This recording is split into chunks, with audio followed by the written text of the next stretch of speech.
오늘 우리에게 주시는 하나님의 말씀 보겠습니다. 이사야서 18장의 말씀을 함께 보겠습니다. 이사야 18장의 말씀입니다. 1절부터 7절까지의 말씀을 우리 한 절씩 교독하겠습니다. 제가 먼저 1절의 말씀을 먼저 읽겠습니다. 슬프다 구스의 강 건너편 날개치는 소리 나는 땅이여, 갈대배를 물을 띄우고 그 사자를 수로로 보내며 이르기를 너희 경첩한 사자들아, 너희는 강들이 흘러 나누인 나라로 가되 장대하고 준수한 백성 곧 시초부터 두려움이 되며 강성하여 대적을 밟는 백성에게로 가라 하도다. 세상의 모든 거민 지상에 거하는 너희여, 산들 위에 기호를 세우거든 너희는 보고 나팔을 불거든 너희는 들을지니라. 여호와께서 내게 이르시되 내가 나의 처소에서 종용이 감찰함 쬐이는 일광 같고 가을 더위에 운무 같도다. 추수하기 전에 꽃이 떨어지고 포도가 맺혀 익어갈 때에 내가 낫으로 그 연한 가지를 베며 퍼진 가지를 찍어버려서 산의 독수리에게와 땅의 들짐승에게 끼쳐주리니 산의 독수리들이 그것으로 과하며 땅의 들짐승들이 다 그것으로 과동하리라 하셨음이니라. 그때 강들이 흘러 함께 나누인 읽습니다. 그때의 강들이 흘러 나누인 나라에 장대하고 준수하며 시초부터 두려움이 되며 강성하여 대적을 밟는 백성들에게 만군의 여호와께 드릴 예물을 가지고 만군의 여호와의 이름을 두신 곳 시온산에 이르리라. 아멘. 할렐루야. 네, 이른 아침 주님 전에 나와서 그리고 각자의 자리에서 하나님께 예배드리는 여러분 모두에게 하나님의 은혜가 가득 넘치길 소망합니다. 오늘 우리가 함께 읽은 말씀은 구스의 사자를 시켜 전하는 말이라는 그러한 제목을 좀 오늘 말씀 보면은 성경책마다 다 적어 계실 텐데요. 그런 제목을 좀 가지고 있습니다. 그래서 하나님께서 이방 나라들 가운데 이제 구스라고 하는 나라를 향한 심판의 말씀인데요. 그럼 우리가 먼저 이 구스라는 나라가 어떤 나라인지 한번 살펴볼 필요가 있습니다. 그래서 이 구스라는 나라는 오늘날의 이 아프리카 지역인 그 에디오피아와 또 그리고 수단 그리고 소말리아 지역을 다스렸던 그런 나라로 좀 추정되는 나라인데요. 그래서 지리적으로 보면은 이집트인 애국과 또 이제 인접했던 나라였고, 또 실제로 역사적으로 보면은 애굽의 그 막강한 힘 때문에 큰 세력을 발휘하지는 못했지만 때로는 이 이집트를 지배하기까지도 했었던 그런 나라입니다. 그래서 성경 가운데서도 이 시편이나 역대기서 말씀 가운데서 이제 종종 등장하는 것을 우리가 볼 수가 있는데요. 그리고 또 이제 그 사도행전에 보시면은 집사 빌립의 이야기로 우리에게 잘 알려져 있죠. 그 말씀도 우리가 함께 볼 수가 있습니다. 그래서 거기서 보면은 이제 구스의 여왕이었던 간닥의 이제 내시가 빌립으로부터 복음을 듣게 된 이야기도 우리는 한번 이렇게 떠올려 볼 수가 있는데요. 그리고 오늘 말씀과 함께 우리가 살펴볼 수 있는 이제 열왕기서의 말씀 가운데도 이 구스라는 나라가 등장을 하고 있습니다. 그래서 이런 배경 가운데 오늘 말씀을 살펴보면은 이 아술의 군대가 점점 이제 남쪽으로 진군한다는 그러한 이야기를 듣고 아마도 이 구스라는 나라 이 나름대로의 대책이 좀 필요했었고, 그래서 그 대책을 세웠던 것 같습니다.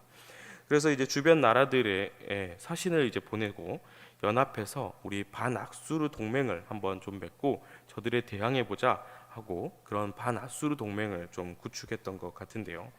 그런데 오늘 말씀에서는 유다에도 그 동맹을 요청한 것 같지만 이사야가 그 사절단을 보고 그 동맹을 요청하러 온 그 사절단을 보고 돌아가라고 하는 장면부터 시작을 하게 됩니다. 그럼 여러분, 우리가 한번 생각해 보면 오늘 말씀 참 이상한 말씀이지 않겠습니까? 지금 아수르가 언제 쳐들어올지 모르는 상황이라고 한다면 어떻게 하는 것이 상식적이겠습니까? 한시라도 빠르게 그 동맹을 맺어서 이 아수르가 쳐들어오는 것에 대해서 우리가 함께 힘을 모아서 대비해야 하는 것이 당연한 일일 것입니다. 그런데 이사야는 그런 당연함 앞에도 동맹을 요구하러 온 이 사신들에게 돌아가라고 하는 것을 보면은 사실 오늘 말씀부터 시작부터가 이제 좀 석연찮아 보이는 그러한 말씀입니다. 그럼 우리 그 답을 찾아서 오늘 말씀 4절의 말씀을 함께 우리 한 목소리로 한번 읽어보도록 하겠습니다. 여호와께서 내게 이르시되 내가 나의 처소에서 종용이 감찰함이 죄인은 일광 같고 가을 더위에 운무 같도다. 아멘. 어쩌면 강대국이 그렇게 쳐들어온다고 할 때 주변 나라들과 힘을 합쳐도 소용없다는 이 이사야의 행동은 어떻게 보면 굉장히 좀 무책임한 행동처럼 보일 수도 있겠습니다만, 방금 읽은 우리 4절의 말씀을 통해서 우리는 중요한 사실 한 가지를 좀 깨닫게 됩니다.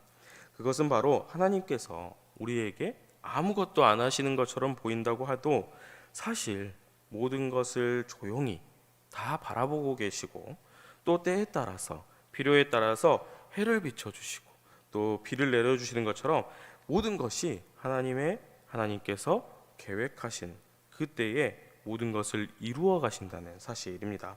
사랑하는 여러분, 그러면은 이게 무슨 뜻이겠습니까? 무엇을 뜻하는 것입니까? 이 땅의 모든 주권은 바로 하나님께 있는 것이고, 우리 인간의 계획이 아무리 대단하고 또 아무리 훌륭하다고 할지라도 하나님의 뜻이 아니라면 아무 소용이 없다는 것을 뜻하는 것이지 않겠습니까? 따라서 오늘 말씀은 역사의 주인이신 하나님의 뜻을 따르며 우리가 살아가야 한다는 그러한 귀한 말씀이 아닐 수가 없습니다. 아울러 하나님께서 계획하신 때를 우리가 기다리면서 우리가 겸허히 순종하는 자세로 나아가야 한다는 것을 우리 가운데 일깨워주는 말씀입니다. 그럼 우리 7절의 말씀도 함께 한 목소리로 읽어볼까요? 함께 7절의 말씀 함께 읽어보겠습니다.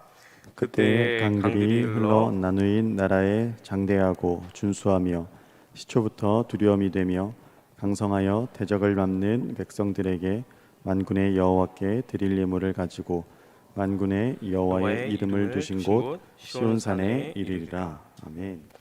사랑하는 여러분, 하나님께서 이 이사야의 입을 통해 무엇을 증거하고 계십니까? 마치 자기들의 힘을 통해, 그리고 주변 나라들과 힘을 합쳐서, 그래서 또 힘을 합치면은 저 아수르에 대항할 수 있을 것이라고 생각했던 구스입니다.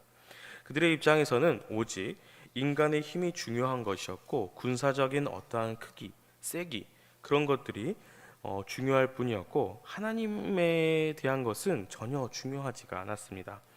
그러나 그 힘의 원천을 우리는 한번 생각을 해봐야 합니다. 모든 것은 다 하나님을 통해 나오기에 마련인데, 그 하나님을 저버리고 다른 것을 바란다는 것은 정말로 말이 앞뒤가 맞지 않고 미련한 모습에 불과할 것입니다.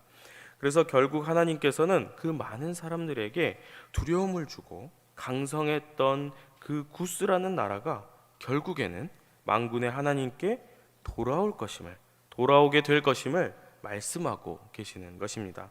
사랑하는 여러분, 그렇다면 오늘 이 구스에 임하는 이 하나님의 심판의 말씀이 우리에게는, 오늘날을 살아가고 있는 우리에게는 어떤 말씀이 되는 것입니까?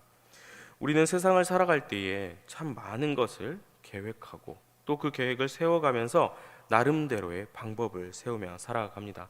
그리고 또 그 방법은 정말로 최선의 방법이라고 생각을 할 것이고, 또 가장 훌륭하고 가장 타당하고 가장 일반적이고 상식적인 그러한 방법들을 나름대로 생각하면서 살아갈 것입니다. 그러나 우리는 그 당연하고 상식적이고 일반적이고 최고고 최선이라고 생각하는 그것에 앞서서 꼭 한 가지를 무조건 기억해야 합니다. 그것은 바로 하나님 보시기에 내 계획이, 내 방법이 어떠냐는 것입니다. 여러분, 사실 오늘 말씀은 우리가 하나님의 뜻에 따라 살아가고 있는 것인지 그것에 대해서 우리에게 묻고 계시는 말씀입니다. 또한 오늘 말씀 3절 가운데 보면은 세상 모든 사람들을 향해서 산들 위에 기호가 세워지는 것을 보고 나팔을 불면 그 소리를 들으라고 말씀하고 계십니다. 여러분, 그러면은 이게 무슨 말씀이겠습니까? 우리가 하나님의 뜻과 방법에 따라 살아가며 늘 그 말씀에 따라서, 늘 그 뜻에 따라서 우리가 귀를 기울이고 늘 그 뜻을 바라보아야 하는 그러한 말씀이지 않겠습니까? 하나님의 뜻과 방법을 두려워하지 않는 자들은 분명 심판의 대상이 될 것임을 오늘 말씀은 우리들 마음 가운데 증거하고 계십니다. 하나님께서 이 땅 가운데 역사의 주인 되심을 분명 오늘 말씀 가운데서는 우리에게 또한 증거해 주고 계십니다.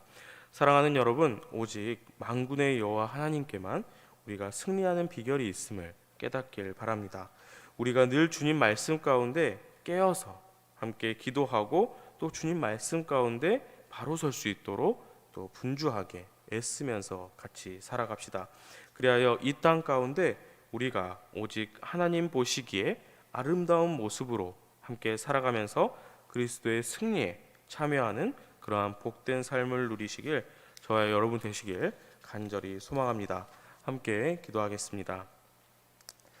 자비하신 하나님, 오늘 이렇게 귀한 하루를 우리에게 허락하여 주시고 주님 전으로 불러주심에 감사를 드립니다. 코로나19의 어려운 가운데도 늘 우리를 지켜주시고 보호하여 주시는 주님, 우리의 삶 가운데 주님을 외면하고 주님을 따르지 못했던 그러한 연약한 모습들을 되돌아봅니다. 우리의 연약하고 부족한 모습을 용서하여 주시고 불쌍히 여기시어 주님만을 바라보게 하여 주시옵소서. 이제 다시 주님을 바라보며 주님께 발걸음을 옮기오니 오직 우리의 방향이 온전히 주님만을 향하게 하시고 이 땅 의지할 것은 오직 주님뿐임을 우리가 깨닫게 하여 주시옵소서. 그리하여 주님 말씀 붙들고 나아갈 때에 우리가 세상 가운데 승리하는 비결이 담겨 있음을 당당히 외치며 살아가게 하여 주시옵소서. 감사를 드리며 예수 그리스도의 이름으로 기도드리옵나이다. 아멘.